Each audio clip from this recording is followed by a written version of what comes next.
with the That's Bass cool. Pro Shop hat. I love it. Can you imagine what the value of that sponsorship deal is there, Chris? Oh Bass boy, Pro you're Shop, seven figures just to wear the hat. just to wear the hat, you know? Yeah. He's the OG on the Bass Pro Shop's hat, by the way. So Nick, man, I hear you've had some head injuries. Can you tell us kind of what happened? Yeah, actually a little bit more than had more head injuries than I even knew about. So pretty much we were at Redbud for a regional, and I myself out Friday in practice, and we just kind of shook it off. I was like, whatever, I'll deal with it later. I qualified Saturday, Sunday. I was good for Loretta. And it really didn't hit me until Monday or Tuesday. A little bit Sunday, I started puking before my races, but it was hot out, and we just kind of shrugged it off. But like Monday, Tuesday, Wednesday, it was totally different person. I couldn't think right. My sleep schedule was all over the place. I just wasn't me. But then again, it was hot. So we just said, okay, take some time off. I'm going to head to Florida. I'm going to drive down. I'm going to train for Loretta's. So I took my couple of days off, started training. And I noticed I was getting really tired, like 10 minutes in. I was like, what the hell? I'm doing everything right. I'm doing my cardio. I'm in the gym. I'm riding. And just couldn't shake that 10-minute mark. Well, I was actually out at WW one day, and I was doing sprint laps. And I don't remember it, but apparently I fell a corner, 2 corners before, then made my way around another 2 corners. And I was going inside, single, double, triple, quad through the 10 commandments. We were training for Loretta's, obviously. And after the triple, I landed and just blacked out. And I did my ribs, hit my head again, messed up my knees. And that's pretty much what started all of this. Holy cow. Okay, so couple things really catch my attention right here. And I see this so many times at the track. I want to strangle the parents and everybody around them. You said you got knocked out on Friday and then raced the weekend. If you've ever gone unconscious, and you probably didn't know you went unconscious, the people around you tell you were unconscious, because every time I've been knocked out, I thought I just hit my head. I don't know. You just had your bell rung. You don't know. And then if you're puking, there's a big red flag. And then if you're having trouble sleeping and the fatigue, you have literally, if you had a great big hematoma on your thigh, you'd know, ice it, take care of it. But since it's inside your skull and nobody can see it, they just pretend like it doesn't happen.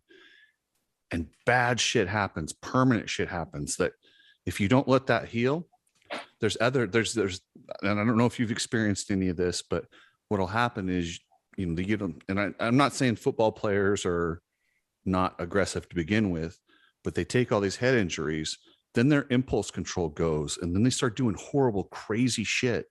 MMA fighters do it. It changes your personality. When you go to the hospital, they check you for a brain bleed. They're checking to make sure you're going to live. They're not checking to see how your personality is going to change, how your quality of life is going to change. Are you going to fatigue in a couple of weeks? They haven't studied the brain science. It's not like a muscle. There's electrics. There's so many little wires in their brain that when you take a blow, it's like a river. They'll go a different direction, and they never go back, and you lose part of your personality. So did you experience anything different like that? So it's funny you mentioned that. I was almost a little bit the opposite of angry. I would just start crying out of nowhere and just get emotional, and then I'd be fine the next 2 minutes. And it was like everyday things. Especially after my second hit, I was like, I couldn't really see out of my peripheral vision the best. So I'd be just walking into a store and hit my shoulder, or little things like that where you're like, what's wrong with you? And Chris, something that was pretty crazy is, Nick's got the Garmin platform, and yes, he hit his head. Extremely hot race weekend. does his races. We just kept, we knew that he had gone down, but we always follow we follow some behind the scenes telemetry. Like we look at his strain score, we look at his sleep score, we look at his sleep ratios. There's other things we were looking at, but we had pulled back completely for probably 3 days, but the stress kept going up and going up. And we just contributed to heat, exposure to heat, maybe even slight heat exhaustion. Body weight was starting to come back into normal, but the strain score was going up and up. And Nick called me from the track and he goes, I'm concerned because when I start to try to go fast, I can't process. The input speed would not process. And I want the listeners to really think about that. When we talk about, for an easy example, we're playing baseball and we're throwing a ball back and forth. And then a Major League Baseball player comes in and triples the speed of the ball. Still the same 2 gloves and a ball. It's the ability to process it. Nick said, I'm not even going that fast and I'm getting blurry vision. I'm unable to process it. But you got to remember, just for the sake of the listeners, we hadn't had some evaluation done. And that's what Nick's going to talk to you about here in a second. But I want the listeners, like you're saying, Chris, when you understand that the distance between the top of your brain matter and the top of that skull is millimeters, and you hit that, unfortunately, you hit the ground, your brain bounces against the top of that, just like any other muscle, it swells. There's no place for it to go. So it starts to put cranial pressure on. And we started seeing the strain score was going up and up, like Nick said, emotionally low, not able to recover, suppressed appetite. Like you said, we had pretty much the laundry list, but think about heat exhaustion. And this is why I want to kind of, if you're taking notes, parallel. Everything that Nick was going through almost parallels the same characteristics of heat exhaustion. Suppressed appetite, elevated heart rate. You feel like the sheets are heavy and hot. Okay. And the fact that Nick didn't even remember being, I don't want to put words in his mouth, but we were suspension testing. That's what we were there doing, was trying to test the suspension. And he doesn't even remember the testing session. Now, Nick, I'm going to let you go with what ensued after that and what you've done since then. Well, I mean, to start off with, I don't blame anyone around me for why I kept racing. I blame that Loretta's is such a hyped up race and that you have to go there to do these things. I mean, I just drove from Florida to Michigan. My dad drove from Maryland to Michigan. I'm gonna race. And that's where it's hard to draw the line, because you spend so much money and time. And even if someone told me not to race, I still did a lot. And it's hard to let that go sometimes. Believe me. I mean, look at, I watch a lot of MMA, UFC fighters. They will get knocked out, come to, and fight the ref because they stopped the fight. They just want to keep going. You just work so hard for it. Then they'll show them the video and say, oh, look, dude, you were out. And they go, oh, okay. But yeah, it's like you've put so much into it. You just don't want to quit. If you can physically do it, then you want to do it.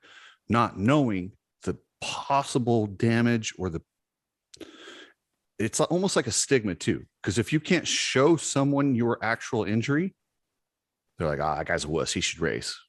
When in reality, that brain stuff's serious. And that's where I get so mad. Adam Cincerillo crashed a couple of years ago in practice, knocked out. I don't care what Mitch or anyone else says. They go, oh, he said he wasn't out. I'm like, you guys are dumbasses. Nobody that gets knocked out knows they were out. They always think they were awake. They think they got right back up until you show them a video of it. And he goes, oh yeah, I went through concussion protocol. I'm like, well, Adam, what is concussion protocol? Well, they couldn't tell me. It was, hey, are you okay? Yeah, I'm fine. Go race. But they haven't done a stress test to know what's going to happen. So now they're putting people out, other riders at risk, like McAdoo at Atlanta and in these other places where you just never know. I commend you for sitting out Loretta's and getting it right for your long-term health. There's a lot of repercussions to this stuff. How old are you? 17. Oh my God, you're 17. Your brain's still developing. The first injury is bad. It's that second one that causes the permanent damage, and you really need to take time off, let it heal, because when you turn, it's almost like a ticking time bomb. You'll be fine through your 20s, 30s, and all of a sudden something will happen and it will start to go back the other way. They call it like the protein the synthesis, the CTE sets in. I grew up in an era where we got knocked out and raced the next day. They didn't know. Now they know. So now when they do it, I get pissed. And yes, it sucks to see somebody battling for a title or to see your star rider hit his head in practice and you got 10,000 fans that came to see that rider. I'm sorry, you have to sit them out and you have to have responsible. Cameron McAdoo should never have raced in Atlanta. I love that he's a complete badass and wanted to, but he needs strong enough, courageous enough people around him to say, no, you can't.